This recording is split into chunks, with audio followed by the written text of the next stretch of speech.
Hey there everyone, Gaijin Goombah here. Before I get into the next part of this marathon, let me clarify a few things.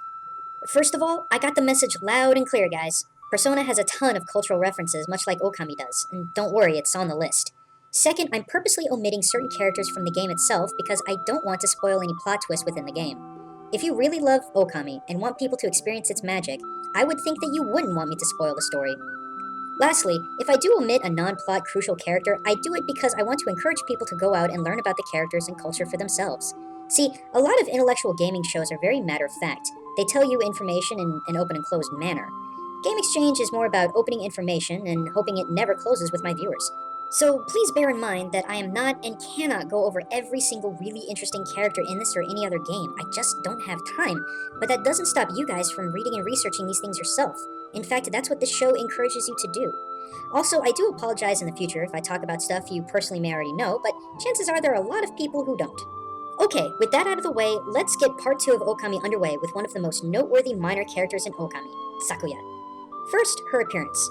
It's no surprise to anyone that just looking at her, she's got this atmosphere of sexuality about her. She has jiggle physics, a very low-cut top, and an exposed rump in the back. And she's subjugated to minor sexual advances in the game. So just, why is her character design so sexy in a game that's more defined by lighthearted adventure? Why is her butt sticking out of this dress? Why are peaches so sexy? I think that answer comes from Peach's symbolism in Japan itself. First of all, I'm sure a lot of you are thinking Momotaro, the story of a boy born from a floating peach discovered by an elderly couple that went on to fight Oni with a monkey, a dog, and a bird. But that's the G-rated version of this story. From what I've read, there's another version of the story where the couple found a large peach floating down the stream, and upon eating it, they were reverted to the prime of their youth. And they went at it like rabbits. From the mystical, rejuvenating powers of the peach that they ate, this strong, courageous boy was born. See, in Japan, peaches are symbols of sexuality, life, and fertility. Why? I believe it's because peaches resemble a girl's booty within Japanese culture. It makes sense all the way around if that's true, though. Sakuya's clothing exposes more of her voluptuous features, and at the same time, her clothing makes those features look like peaches. But sexiness aside, what about Sakuya herself? Does she have a cultural reference? Yeah, actually she does, a pretty cool one at that. Sakuya is strikingly similar to the kami known as Konohana Sakuya Hime. Konohana for short was a blossom goddess, the personification of Japan's life and splendor, as well as being the goddess of Japan's volcanoes. Sakuya's name in turn comes from the original Konohana Sakuya Hime. In fact, the name itself bears a Japanese word for blooming, saku. It's said that Konohana is directly responsible for preventing Mount Fuji from erupting, thus protecting all living things in Japan. So Konohana's protective nature does in fact parallel Sakuya. Where Konohana protects living things from Japan and all its volcanoes, Sakuya does what she can to protect the living things from the evil that swept over Nippon. A little bit of a stretch, but I think it works. Next up, I just want to briefly touch on one of my favorite characters in the game, Tama. Now, at first glance, Tama doesn't seem like much. He's a guy who makes fireworks in a small house who just needs a little inspiration to make an awesome firework. You help him, you get the cherry bomb, and that's it. Right? Right? No, sir. There's more to this guy than meets the eye. Tama is the personification of one of Japan's most well-known fireworks guilds in Edo, now Tokyo, the Tamaya Guild. Heck, even the kanji for Tamaya is on Tama's apron. In Japan to this day, some people will exclaim Tamaya or Kagiya when viewing fireworks, Kagiya being the other very well-known fireworks guild in Japan. The two guilds would compete in several different events, one example being the Sumida River Hanabi Festival. People would exclaim either Tamaya or Kagiya to show their respect to either of the two guilds. Sadly though, during one of Tamaya's fireworks displays, a freak accident burned nearly half of Edo to the ground and the guild disbanded.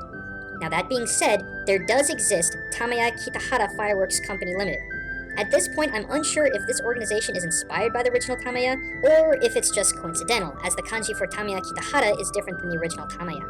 Another minor character that was pretty close to my heart was the wandering artist Issun. Issun actually comes from the folk story of Issun Boshi, also known as the One-Inch Boy or the One-Inch Samurai. The story of Issun Boshi actually is pretty similar to the story of Tom Thumb or Thumbelina. Once upon a time, there was an elderly couple who desperately wanted a child. They prayed for the ability to have just one child, no matter how small. They were divinely blessed and together had a child, but no bigger than about 3 centimeters, which is what Issun roughly translates into.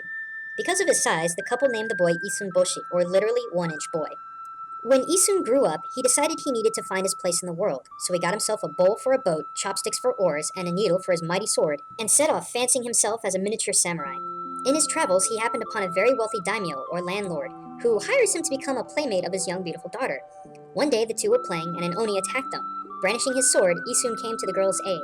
But being so small, the Oni simply ate him whole. But this didn't stop the mighty Issun. From inside the beast's belly, he stabbed and slashed valiantly, until he was eventually spat up, and the Oni fled. The Oni also spat up a magical hammer called Uchide's mallet, which the young girl used to make Issun grow to full height. Ever since, they were very close as friends, and eventually they wed.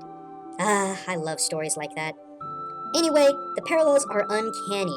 Now, I haven't seen anything talked about Issun Boshi being an artist, but the fact that Issun from Okami is incredibly brave and often talking about his great sword Denkomaru, it speaks huge similarities with his folklore counterpart.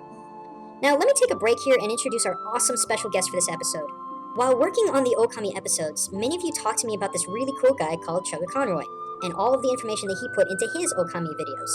I was blessed with his kind words after releasing that last episode a few weeks back, and today he's my guest of honor here at Game Exchange. So without further ado, here to tell us his favorite cultural aspect of Okami, here's Chugga! Thank you so much for having me, Gaijin Goombah, and hey everybody! So as he said, I'm here to talk about one of my favorite legends among the minor characters of Okami, the Canine Warriors. They are 8 dogs based on the book Sanso Satomi Hakenden. I apologize if that pronunciation was atrocious compared to the quality of pronunciations that you're used to hearing on this show, but I'm trying my best, I swear. Or as it is commonly translated, The Tale of the 8 Dogs by Kyokute Bakin. I really hope I am saying that right. In a nutshell, it's an adventure novel about 8 samurai half-brothers who had descended from dogs, but going further back, the novel is based on Confucian values and principles, as well as Bushido and Buddhism. This is shown in Okami by the many reoccurring references to the Buddhist rosary in Kusa Village, where you meet these canine warriors, and it is also the basis for the orbs that each of them carry, as well as the stray beads you collect throughout the adventure. The canine warriors themselves in the story are physical embodiments of the 8 Confucian virtues. They are Rei, humanness, Shin, etiquette, Chi, knowledge, Ko, wisdom, Te, brotherhood, Gi, duty, Jin, justice, and Chu, loyalty. Now, if a lot of this sounds familiar, you've probably watched a lot of Detective Conan and or Naruto. In fact, not only what I've said, but also a lot of what Gaijin Goombah said probably sounds very familiar to a lot of people who have watched Naruto. Because just about every cultural reference that appears in Okami also appears in Naruto, so if you're an avid follower of that series, whether you were aware of it or not, you probably know a lot about the cultural references in Okami already, which that's kind of cool, not really knowing that you were aware of a lot of cultural references and then kind of realizing, oh, that was a legend. It's just kind of, it's one of those things that a lot of people playing Okami don't get to appreciate from living outside of Japan, yet when you kind of learn about it, it gets more and more fascinating and just kind of gets you more and more immersed into the world of Okami. But that's really all I have to say about it, so thank you so much once again, Gaijin Goombah, for having me.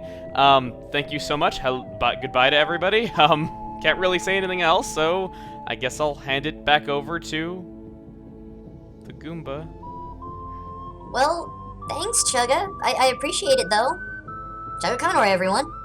Before we depart from this episode, I would like to point out a few last things that I found to be really interesting, and it came from the brush gods.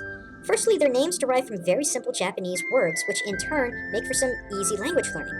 For example, when you get the cherry bomb technique, it's given to you by Bakugami. Literally, this means explosion god.